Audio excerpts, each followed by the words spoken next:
With breaking news about the coronavirus. Here in the U.S., at least 33 states and the District of Columbia have confirmed over 500 cases and more than 20 deaths. 100 countries are now reporting cases, and Italy, one of the hardest hit, has placed millions on lockdown. Now, one of the nation's top outbreak experts says something similar could happen here.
It's the uncertainty of it all that bothers me the most.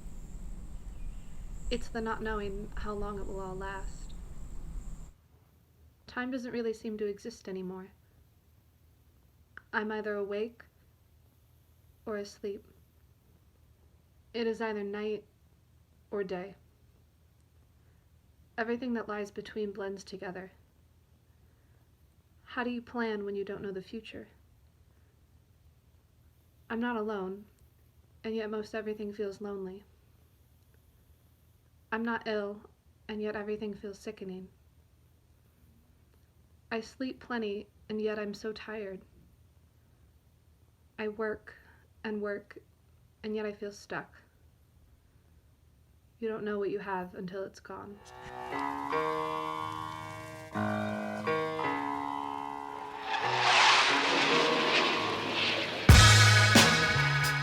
Okay, so I'm in Kissimmee, Florida. I still haven't seen my family, and they're 2 hours away. I'm gonna see them soon. I still haven't seen them. I've been here for a month. I haven't seen them. I do see people with masks on. I see people with gloves on, and I see people with absolutely nothing on. There's a lot of people that aren't working right now. A lot of people that went on furlough. I'm one of them, by the way, that was on furlough as of maybe last week. I can file for unemployment. It's weird. I can tell you that I don't feel good about not having a steady income. I'd rather be broke with no debt than have a lot of money and have a lot of debt. My sleeping pattern is thrown off completely. Like, I would usually go to bed maybe 10:30, 11. Now it's like 3:34 in the morning, and then I don't wake up till it's almost the afternoon.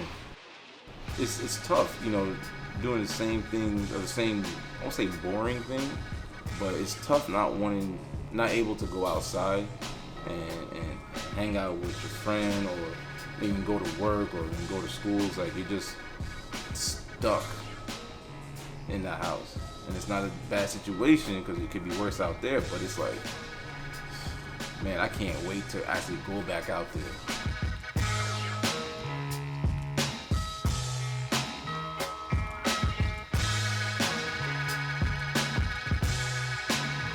And maybe the second night we were here, my girlfriend, she was playing a game. I remember she was playing a video game, and she looked at me and said, is my eye swollen? And I said, no, it don't really look swollen to me. She said, well, it feels that way. And I was like, I'm fine. I'm like, all right, I don't know. The very next morning, as soon as I picked my head up, it felt like this pressure just, I've never felt anything like this in my life. Like, I don't have headaches. So any slight head movement, left, right, up, down, I would do, it would just pain me. So I literally was telling her about it, and she said, hey, let me take your temperature. So I was like, all right. I don't know what I was gonna do, but go ahead, take my temperature. And she read it, so it's like, you're at 100 degrees. I said, nah, there's no way. So she monitored me for 2 days. It went up to 100 and almost 102. That's the highest it went up to. And then it, crept back down slowly. The crazy part is, right after my symptoms went away, she lost her sense of smell and taste. Like, she said she can't taste anything, she can't smell anything. And I'm looking at her like, we had to literally quarantine in the house for 14 days and just be away from everybody. During those 14 days, I would say maybe about day 6 or so, I had I don't want to say trouble breathing, but if I did anything that would speed up a heart rate, then I had trouble breathing. This COVID-19 stuff's no joke. It's no joke. And Florida's cool, but I can't wait to get back to New York. Of course, when things are better, man, because there's no place like Brooklyn.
I'm up really early this morning to try and get some Lysol wipes, bleach, alcohol. We've been going for the past couple of days and they never have any. So they said to come real early, once the shipment gets there. So we want to be one of the first people in there, if not the first people in there, and get those things to survive. We have to survive.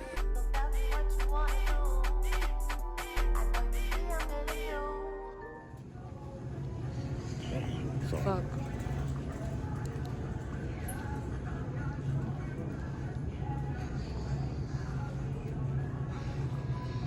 Oh, really? Almost like that. Like that a lot. Toilet paper, one per customer. This should be good. Yes. Lysol disinfectant spray up top. Love that. Yeah, we got one. I'm just happy we got the Lysol and the disinfectant wipes because we were all out. We have enough hand sanitizer and shit, but yeah.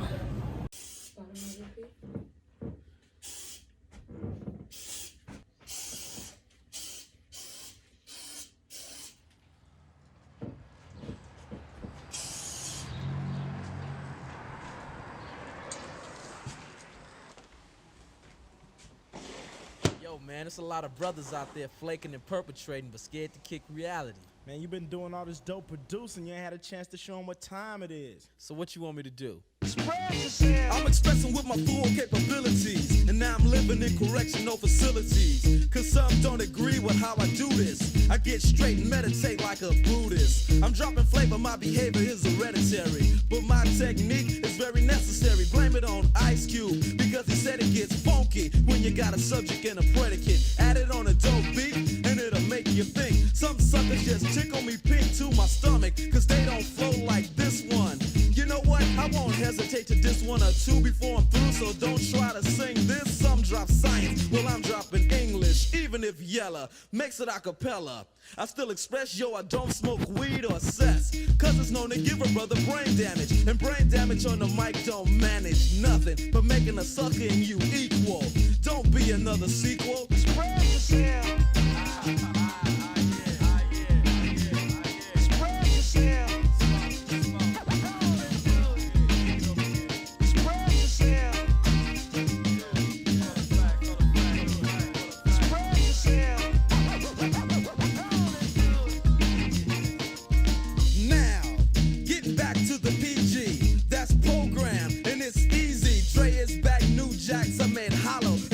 The subject because they like to follow the words, the style, the trend, the records I spin again and again and again. You're on the other end. Watch a brother blend dope rhymes with no help.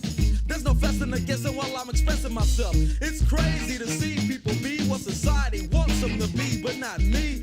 Ruthless is the way to go. They know others say rhymes which fail to be original.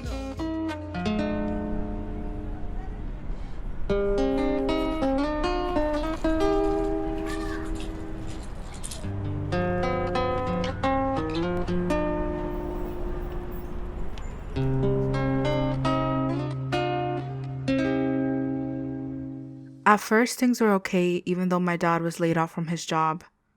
I wasn't too concerned about that, though, because my mom is an essential worker, so she was still allowed to work during the pandemic. While my mom was working, my dad and I had to stay home and quarantine. We didn't have much of a choice. Businesses were shutting down across the city, and so were schools. My mom was the first to come down sick, and it affected her really badly. She's 66 years old, diabetic, and also has high blood pressure.